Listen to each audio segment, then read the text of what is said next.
안녕하세요. 일마일입니다.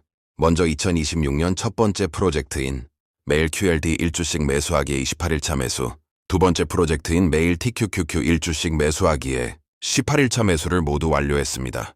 여러분은 매일 1주, 2주 만원 0.1주 소수점 매수 또는 매일이 아니라 매주, 매월 무엇이든 좋습니다. 중요한 건 방식이 아니라 꾸준함입니다.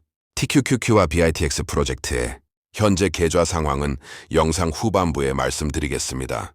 끝까지 시청해 주시길 바랍니다. 오늘 영상은 구독자의 댓글을 참고해서 제작했습니다.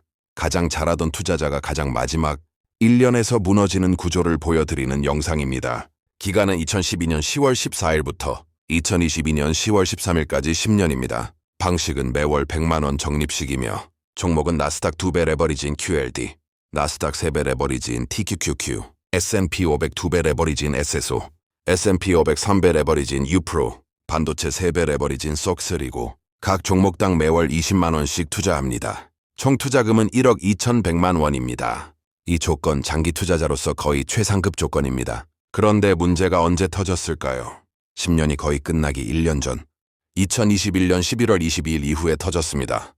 이때부터 금리 급등, 성장주 붕괴, 레버리지 ETF 급락이 시작됩니다. 5종목 성과 비교해 보겠습니다. 여기서 정말 중요한 것은 수익률이 아니라 낙폭을 봐야 합니다. 먼저 수익만 보면 이런 그림입니다. QLD는 연평균 수익률 약 42%, 총 수익률은 750%입니다. TQQQ는 연평균 수익률 약 60%, 총 수익률은 1767%입니다. SSO는 연평균 수익률 약 27%, 총 수익률은 280%입니다. UPRO는 연평균 수익률 약 38%, 총 수익률은 497%입니다. SOXL은 연평균 수익률 약 74%, 총 수익률은 2844%입니다. 여기까지만 보면 그냥 끝까지 들고 가면 되잖아요. 이 말 나옵니다. 하지만 여기서 질문 하나 드립니다. 은퇴 직전에 계좌가 마이너스 70%, 마이너스 80%가 되면 그냥 들고 갈 수 있을까요? 다음은 최대 낙폭, 즉 MDD를 살펴보겠습니다. QLD는 마이너스 61%, TQQQ는 마이너스 79%, SSO는 마이너스 59%, UPRO는 마이너스 76%, SOXL은 마이너스 89%입니다. 여기서 이미 위험도 순서가 정해집니다. SOXL, TQQQ, UPRO, QLD, SSO. 은퇴 1년 전 실제로 무슨 일이 벌어졌을까요? 가정해 보겠습니다. 은퇴 목표는 2022년 말이며 2021년 11월 기준 이제 거의 다 왔습니다. 그런데 시장은 SOXL은 전고점 대비 마이너스 89%, TQQQ는 전고점 대비 마이너스 79%, UPRO는 전고점 대비 마이너스 76%가 됩니다. 이건 숫자가 아닙니다. 멘탈 파괴 구간입니다. 이 시점에서 사람들은 이렇게 행동합니다. 조금만 더 버티자, 다시 오겠지. 지금 팔면 바보지. 그리고 은퇴는 미뤄집니다. 여기서 가장 많이 받는 질문은 이렇습니다. 그냥 은퇴 직전에 한 번에 배당주로 옮기면 안 되나요? 하지만 이게 제일 위험합니다. 이유는 딱 3가지입니다. 첫 번째, 타이밍 리스크입니다. 하락장 초입인지 중반인지 바닥인지 아무도 모릅니다. 두 번째, 심리적 충격입니다. 예를 들어 고점 대비 마이너스 50%만 되어도 손이 안 움직입니다. 세 번째, 후회 가능성입니다.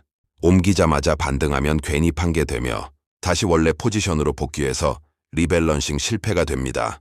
그래서 필요한 전략이 최대 낙폭, 즉 MDD 기준 리밸런싱입니다. 핵심 원칙은 가장 위험한 자산부터 가장 먼저 줄이는 것입니다.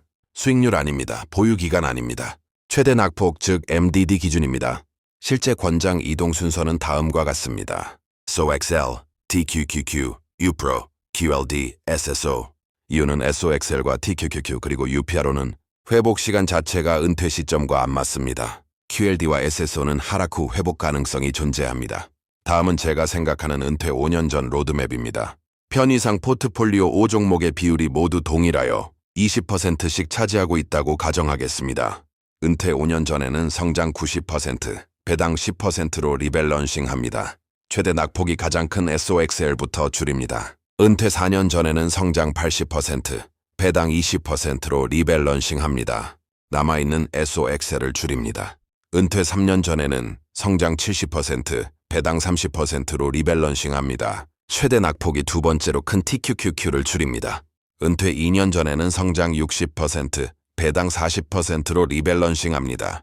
남아있는 TQQQ를 줄입니다. 은퇴 1년 전에는 성장 50%, 배당 50%로 리밸런싱합니다. 최대 낙폭이 세 번째로 큰 유피로를 줄입니다. 은퇴 시점에는 최대 낙폭이 낮은 SSO QLD 위주로 남아있게 됩니다. 이제 폭락이 와도 은퇴는 가능합니다. 여러분, 이 영상의 결론은 이겁니다. 장기 투자의 실패는 수익률이 아니라 마지막 5년 관리 실패에서 나옵니다. 레버리지는 젊을 때는 가속기지만 은퇴 앞에서는 브레이크가 필요합니다. 그 브레이크를 은퇴 5년 전부터 가장 위험한 자산부터 밟는 것이 진짜 장기 투자입니다. 오늘 영상으로 QLD, TQQQ 장기 투자에 도움이 되었으면 합니다. 참고로 마지막 10년 차의 폭락 전과 후의 수익률 비교는 영상 마지막에 넣어두도록 하겠습니다. 저 1마일은 페이스메이커 투자, 즉 매일 1주씩 매수하는 원칙에는 앞으로도 변함이 없습니다. 같이 가실 분들은 구독과 좋아요 눌러주시고 댓글로 여러분의 생각과 의견도 자유롭게 남겨주시길 바랍니다. 각자의 속도로 하지만 같은 방향으로 가면 됩니다. 그리고 마지막으로 TQQ와 BITX 계좌 상황입니다. 두 계좌 모두 장기 투자 계좌입니다. 참고로 TQQQ는 나스닥 3배 레버리지 ETF, BITX는 비트코인 2배 레버리지 ETF입니다. QL 대비해 변동성이 큰 종목이기 때문에 폭락장 대비와 멘탈 관리를 위해 매년 일부 분할 매도, 그리고 추세 파악을 통한 수량 조절을 병행하고 있습니다. 각자의 성향에 맞는 투자, 중간에 포기하지 않고 끝까지 이어가시길 바랍니다. 다음 영상에서 뵙겠습니다. 감사합니다. 지금까지 1마일이었습니다.